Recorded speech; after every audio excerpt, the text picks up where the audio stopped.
ये क्वेश्चन है हमारे पास जिसमें कि कई सारे ट्रांजेक्शन्स हैं, डेट वाइज दिया हुआ है। अब इसमें भी कैश बुक में हम लोग, ये फॉर्मेट है हमारा सिंपल कैश बुक का, कि जिसमें कि रिसिट साइड डेबिट साइड, ये रिसिट साइड है, और ये पेमेंट साइड क्रेडिट साइड आपका पेमेंट साइड है। इसमें अमाउंट जो है वो इस कॉलम में जाएगा और इधर क्रेडिट साइड का अमाउंट इस साइड में जाएगा। अब इधर में आइए, सबसे पहला ट्रांजेक्शन है हमारा 2020 मार्च 1, तो हमने डेट के कॉलम में लिख दिया 2020 मार्च 1।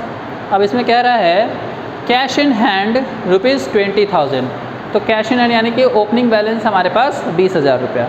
तो जब ओपनिंग बैलेंस डालना होता है तो वो कैसे लिखते हैं हम लोग, टू बैलेंस BD, ये डेबिट साइड में कैश इन हैंड जो है वो जाता है, ओपनिंग बैलेंस जो है वो कैश बुक में डेबिट साइड में जाता है, यानी कि इतना रुपया हमारे पास पहले से है अवेलेबल अभी।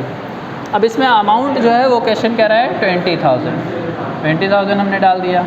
अब इसके बाद नेक्स्ट ट्रांजेक्शन है मार्च 5 को कि deposited cash into the bank. अब हम कैश के पॉइंट ऑफ व्यू से देखेंगे सारा, ये हम सिंपल कैश बुक बना रहे हैं जिसमें कि सिंगल कॉलम कैश बुक, एक ही कॉलम होता है कैश का, बैंक का कॉलम इसमें है नहीं।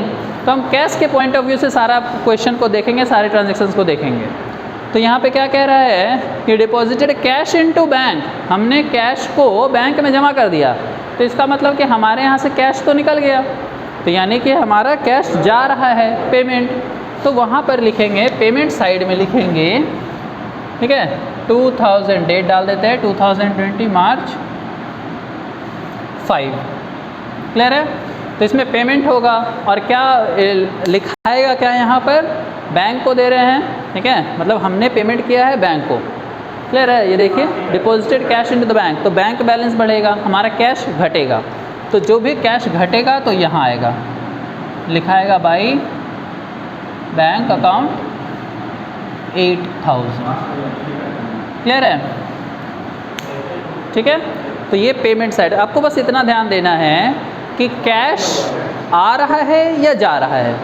अगर कैश आ रहा है यानी कैश बढ़ रहा है तो वो इस साइड में जाएगा, ठीक है। अब याद कीजिए कैश का जो कैश कौन सा अकाउंट होता था, पर्सनल, रियल, नॉमिनल, कौन सा होता था, तो रियल अकाउंट होता था।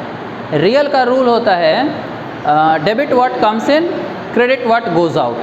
तो डेबिट व्हाट कम्स इन में आपका ये हो जाएगा कि भाई जब भी कैश आएगा तो वो इधर साइड में लिखाएगा, और जब कैश जाएगा पेमेंट होगा तो वो इस साइड में लिखाएगा, क्लियर है, ऐसे। और असेट्स भी का भी अगर रूल देखें मॉडर्न के हिसाब से, तो असेट का रूल क्या होता है, कैश असेट होता है तो उसका रूल क्या होता है, डेबिट द इंक्रीजेज। तो ये कैश है आपका, डेबिट होगा जब इंक्रीज़ होगा, या यूँ कहें कि इंक्रीज़ होगा तो डेबिट होगा। तो जब भी पैसा आ रहा है या पैसा बढ़ रहा है, ठीक है, इंक्रीज़ हो रहा है, तो वो डेबिट साइड में लिखाएगा, और जब पैसा जा रहा है तो वो क्रेडिट साइड में लिखाएगा, पैसा घट रहा है क्रेडिट साइड में लिखाएगा। सीधा सा ये फंडा आप याद रखिए। और जब अगर कुछ नहीं हो रहा, क्रेडिट ट्रांजैक्शन है या कैश का इनफ्लो आउटफ्लो कुछ हो ही नहीं रहा, तो वो कैश बुक में बिल्कुल भी नहीं जाएगा, ठीक है, क्लियर है। अब चलिए आगे देखते हैं। तो वैसे ही यहाँ पर बैंक जो है, कैश हमारा घट रहा था, बैंक बैलेंस बढ़ रहा था, लेकिन कैश हमारा घट रहा था, तो हमने पेमेंट साइड में लिख दिया 8,000, क्लियर है।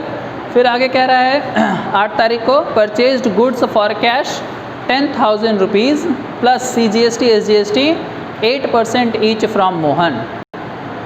तो अब देखिए ये कैश ट्रांजैक्शन है, सबसे पहले तो ये देखेंगे भाई कैश ट्रांजैक्शन है तो पैसा जाएगा, कैश ट्रांजैक्शन है और हमने परचेज़ करा है ना, तो पैसा जाएगा। कितना पैसा जाएगा, 10,000 रुपीज़ का है और उस पर 8% CGST 8% SGST है, तो 10,000 का 8% 800 होगा, तो 800 1600 हो गया।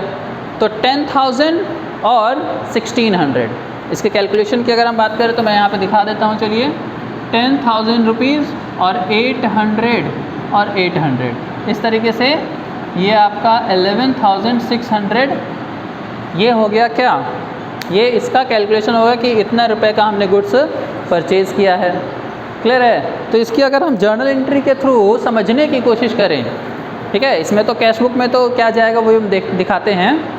जर्नल एंट्री अगर इसकी होती तो इसकी जर्नल एंट्री क्या होती, परचेजेस अकाउंट डेबिट, ठीक है, और क्या है, input CGST account debit, input purchase होता है तो इनपुट करते हैं, SGST debit to cash account. Clear है? ये एंट्री होती है। अगर जर्नल एंट्री हम पास करते तो इस तरीके से जर्नल एंट्री होती है। हमने जर्नल के चैप्टर में ये चीज़ देखा था। अगर नहीं भी देखा था तो अब एक बार देख करके क्लियर कर लें कि भाई परचेज अकाउंट डेबिट, और चूंकि ये परचेजेस है इसीलिए input CGST input SGST debit होगा। अगर सेल्स होता है तो output CGST output SGST credit होता, ठीक है, ऐसे इंट्रा स्टेट सेल में विद इन सेम स्टेट में। और अगर वही बाहर का होता आउटर में तो IGST होता, ठीक है, इनपुट आउटपुट अकॉर्डिंगली, इनपुट अगर परचेज है, आउटपुट अगर सेल्स है। तो ये जर्नल एंट्री होती। क्लियर है? अब इसमें देखिए ये टू कैश है तो हमारा पैसा तो पेमेंट हो रहा है, जा रहा है, तो उस साइड में जाएगा, पेमेंट साइड में, इसमें कोई दिक्कत नहीं। अब उसमें लिखाएगा क्या, तो ये कैश में ये तीनों अमाउंट अलग अलग जाएगा, मतलब by purchases, by input CGST, by input SGST, इस तरीके से। और अमाउंट क्या होगा, 10,000, 800, 800, तो 11,600 इस तरीके से लिखेंगे वहाँ पर। क्लियर है? तो चलिए देखिए हम क्या लिखेंगे यहाँ पे, by purchases account, by input CGST, by input SGST करके 10,000, 800, 800। क्लियर है? इतना रुपया हमारे पास पेमेंट हो गया। तो ये कब है, डेट डाल देंगे, ये डेट है आपका 8 तारीख का, ये 8, ठीक है। सिर्फ एक बार भी लिख के छोड़ सकते हैं क्योंकि आगे 8-8 ही है, ठीक है। ये हमने आपको समझाने के लिए लिखाया था। ये क्लियर है? अब आइए आगे, कह रहा है कि 10 तारीख को sold goods of 8,000 plus IGST इतना टू राम। तो ये क्रेडिट ट्रांजैक्शन है, अभी हमने डिस्कस करा था कि इसकी एंट्री होगी नहीं यहाँ पर, तो इसको छोड़ दीजिए। अब आइए 12 को, रिसीव्ड फ्रॉम राम 5,000, तो राम से पैसा मिला है 5,000, तो उसकी एंट्री क्या होगी, cash account debit to Ram, cash account debit to Ram. तो आप यहाँ पे मतलब पैसा आ रहा है ना, तो आ रहा है तो रिसिप्ट साइड होगा, तो यहाँ पे टू राम, तारीख 12, कितना पैसा आ रहा है, 5,000।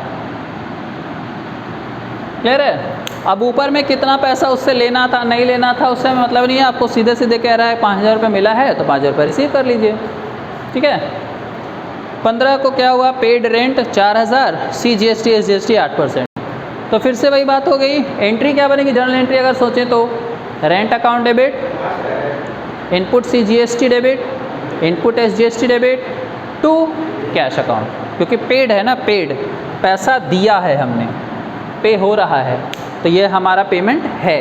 तो यहाँ पर फिर से वही डाल देंगे 15 तारीख को, बाई रेंट अकाउंट, ठीक है, बाई इनपुट, कोई भी एक्सपेंस होता है, खर्च होता है तो इनपुट CGST SGST लगता है, by input CGST account, by input SGST account. और अमाउंट आपका 4,000 था, ये देखिए 4,000 था और उस पर 8% CGST SGST लगा है, तो 8% हो जाएगा 4,000 का 320, 320 दो जगह। 15 तारीख है, चाहे तो रिपीट कर सकते हैं, 15-15 लिख सकते हैं, और अगर नहीं भी लिखेंगे तो यही अज्यूम किया जाएगा कि ऊपर वाला जो 15 है वही चल रहा है, ठीक है। क्रोनोलॉजिकल ऑर्डर में हम लोग कैश बुक में ट्रांजैक्शंस को रिकॉर्ड करते हैं ना, ये चीज़। अब आइए नेक्स्ट है विड्रू फ्रॉम बैंक, तो पैसा हमने बैंक से निकाल लिया 6,000, तो ये पैसा बैंक से निकाल लिया है, तो ये तो क्वेश्चन नहीं कर रहा ना कि पर्सनल यूज़ के लिए कि क्या, तो हम लोग यही मानेंगे कि पैसा बैंक में निकाल करके हमारे पास आया, कैश इन हैंड हमारा बढ़ेगा इसका मतलब। तो पैसा रिसीव कर लीजिए रिसिप्ट साइड में 18 तारीख को टू बैंक अकाउंट, मतलब बैंक से निकला और हमारे पास आ गया। कितना रुपए आ गया? 6000 आ गया। 31st को पेड सैलरीज 3000। अब सैलरी जो है वो क्वेश्चन कह रहा है कि 31 मार्च को 3000 रुपीज़ हमने सैलरी पे किया है, तो सैलरी पेमेंट का पेमेंट साइड में आएगा बाई सैलरीज 3000, ठीक है, 31st को। अब क्या करेंगे कि इसका बैलेंसिंग फिगर करेंगे, मीन्स इसका डेबिट साइड का पूरा टोटल कर देते हैं और क्रेडिट साइड का टोटल करके माइनस कर देंगे। क्लियर है? अब चूंकि ये कैश बुक है तो पेमेंट साइड हमेशा कम आएगा डेबिट साइड से, ये क्लियर है? तो ये देखते हैं, यहाँ पर इसका टोटल आ गया 20 5 25 6 31 31,000। पेमेंट साइड का टोटल करेंगे तो पेमेंट साइड का टोटल में आपका आ रहा है 27,240। तो ये 27,240 को 31,000 से माइनस कर देंगे। देखिए पेमेंट साइड का टोटल कम आ रहा है, ये हमेशा कम ही आएगा। तो अब 31,000 से इसको डिडक्ट कर देंगे, 6 7 3, तो 3760 ये आपका बैलेंसिंग फिगर आ रहा है। क्लियर है? तो ये बैलेंसिंग फिगर यहाँ पर इस तरीके से शो होता है, ठीक है। और लिखाएगा क्या? ये डेट 31st ही रहेगा, बाई बैलेंस CD। क्लियर है? और इसका टोटल कर देंगे, टोटल 31,000 दोनों साइड में आ जाएगा। क्लियर है? तो इस तरीके से आपका कैश बुक का सिंपल कैश बुक का यानी कि सिंगल कॉलम कैश बुक का क्वेश्चन बनता है। मतलब ये हमने बैलेंसिंग फिगर कैसे किया है? डेबिट साइड का टोटल कर दिया, क्रेडिट साइड का टोटल कर दिया और फिर आपस में माइनस कर दिया, तो 3760 आपका बैलेंसिंग फिगर आएगा। तो जिस साइड कम होता है उसी साइड बैलेंसिंग फिगर लिखा जाता है, तो उसको हमने उस साइड में लिख करके बैलेंस कर दिया।